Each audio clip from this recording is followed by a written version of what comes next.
തമിഴിൽ അടുത്തതായി ബോക്സ് ഓഫീസിൽ ഒരു വലിയ ഇമ്പാക്ട് ഉണ്ടാക്കാൻ സാധ്യതയുള്ള സിനിമയാണ് ധ്രുവ് വിക്രമിന്റെ ബിസിൻ.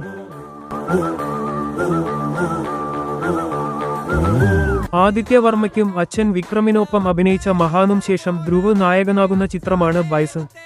നിലവിൽ പുറത്തുവരുന്ന അപ്ഡേറ്റുകൾ അനുസരിച്ച് ചിത്രം ഒരു സ്പോർട്സ് ഡ്രാമ ഗണത്തിൽ പെടുന്നതാണ്.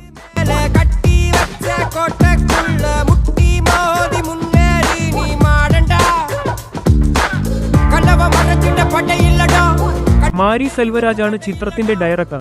ധ്രുവ് വിക്രം ലീഡ് റോളിൽ വരുന്ന മൂന്നാമത്തെ ചിത്രമാണ് ബൈസൺ.